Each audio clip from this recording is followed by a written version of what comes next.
See, I would love to have some sort of gimmick to open up these videos on, but I won't do that because I'm classy. I do things classy, baby, classy. I'm sitting on a pillow because I'm classy. Greetings and welcome to the Fan Perspective. I'm your host Nathan Lyle here with another edition of WNBA Weekly. Here is what happened this week in the association. On Tuesday you had two games. The first was Seattle at New York. Plenette Pierson came off the bench to lead the Liberty with 22 points as they go on to win 66-57. Then you had Atlanta at Minnesota, nationally televised. Seimone Augustus missed the game with a sprained ankle, but Minnesota still managed to maintain control through the entire game behind 22 points from Monica Durant and a Rebekkah Brunson double-double. The Lynx cruised to an easy victory. I threw that little thing in there right now because, the big news, Monica Wright engaged Kevin Durant. And it's only big news because it is Kevin Durant. And if it was Jonathan Ludwig, some accountant at a financial firm, would any of you really give a fuck? Then on Wednesday you had another couple of games. The first one, Washington at Chicago. Crystal Langhorne led the way with 18 points and 8 rebounds, but it was not enough to overcome a huge day by Sylvia Fowles, who led this guy with 26 points, 18 rebounds, and 3 blocks, as Chicago hangs on to win it 89-85. And then you had San Antonio at Phoenix. Britney Griner sat out with a sore knee, and Candice Dupree led the Mercury with 22 points. But the Silver Stars played a great team ball as 6 players scored in double figures. Danielle Adams led the team with 19 points, and Danielle Robinson had a team-high 9 assists as the Stars pull off a tough win and end their losing streak. And then on Thursday, you had another 2-game slate. The first one, Minnesota at Indiana. Seimone Augustus sat out another game while Erin Phillips returned from injury to play in her first game of the season.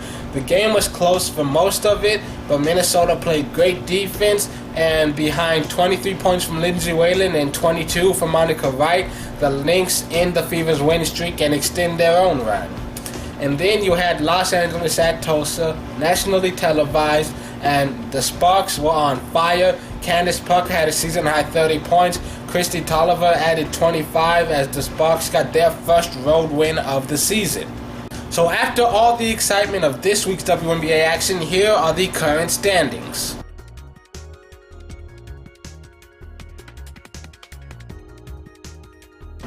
So there are quite a few games to look forward to over the weekend. None of them are being broadcast nationally, but as always, you can check your local listings or watch them all on WNBA Live Access.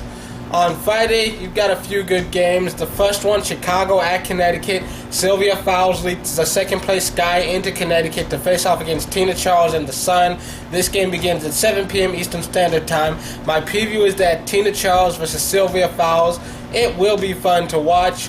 Other than that, Connecticut just doesn't stack up with the roster they have right now, and I don't think that, between Prince, Ed, and Cash, this seems like it could turn out pretty one-sided. Then you have Washington at San Antonio. Ivory Latta and the Mystics head into San Antonio to face off against Danielle Robinson and the Silver Stars. This game begins at 8 p.m. Eastern Standard Time, and my preview is that neither of these teams has that elite superstar on their roster. I like the Stars just a little more because they play well as a team and are very balanced both offensively and defensively. Then on Saturday, you've got Indiana at New York. Tamika Catchings and the Fever head into New York to face Cappie Pondexter and the Liberty. This game begins at 6 p.m. Eastern Standard Time. My preview is that the Fever are getting healthier, they're playing much better, and yes, they are looking to rebound from a loss, but that was a tough battle against a Lynx team that is basically beating everyone right now. And to be honest, New York has not been all that scary this month.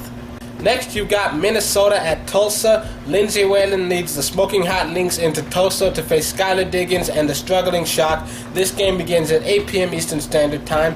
And my preview is that the Lynx are hot right now and have gotten on a winning streak by beating some of the best teams in the league. And if you honestly believe that the Shock stand a chance, you're not completely wrong. It is possible, but highly unlikely. And I look forward to seeing Whalen take the rookie to school. Just saying. Then on Sunday, you've got San Antonio at Connecticut. Danielle Robinson and the Silver Stars head into Connecticut to face Tina Charles and the Sun. This game begins at 5 p.m. Eastern Standard Time. My preview is that Obviously, Jayna Pale is not quite on the same level as Tina Charles, so she should be able to give them fits. But between DMJ, Robinson, and Adams, the Stars should have enough weapons to outmatch them. Should. Next, you got Los Angeles at Phoenix. Candice Parker leads her Sparks into Phoenix, where Diana Taurasi hopes to end the Mercury's losing streak. This game begins at 6 p.m. Eastern Standard Time. My preview is that the Sparks finally got their first road win of the year against Tulsa. Something tells me the Mercury have a pretty decent shot of winning this. Next, you've got Atlanta at Seattle. Angel McCoughtry leads the Dream into Seattle to take on the ageless wonder Tina Thompson and the Storm. This game begins at 9 p.m. Eastern Standard Time. And my preview is that Seattle has been playing great defense all year, and Tina has turned back the clock. However, the Dream have been number one in the league all year, and there's a reason for that, and her name is Angel. Well, that's it for this week. Tune in on Monday for another brand new edition of WNBA Weekly, and until then, this is The Fan Perspective. I'm your host, Nathan Lyle, and don't forget to go to WNBA.com and vote your favorite players through to the All-Star Game, because time is running out, people. It really is. Being serious here. Go vote. Now.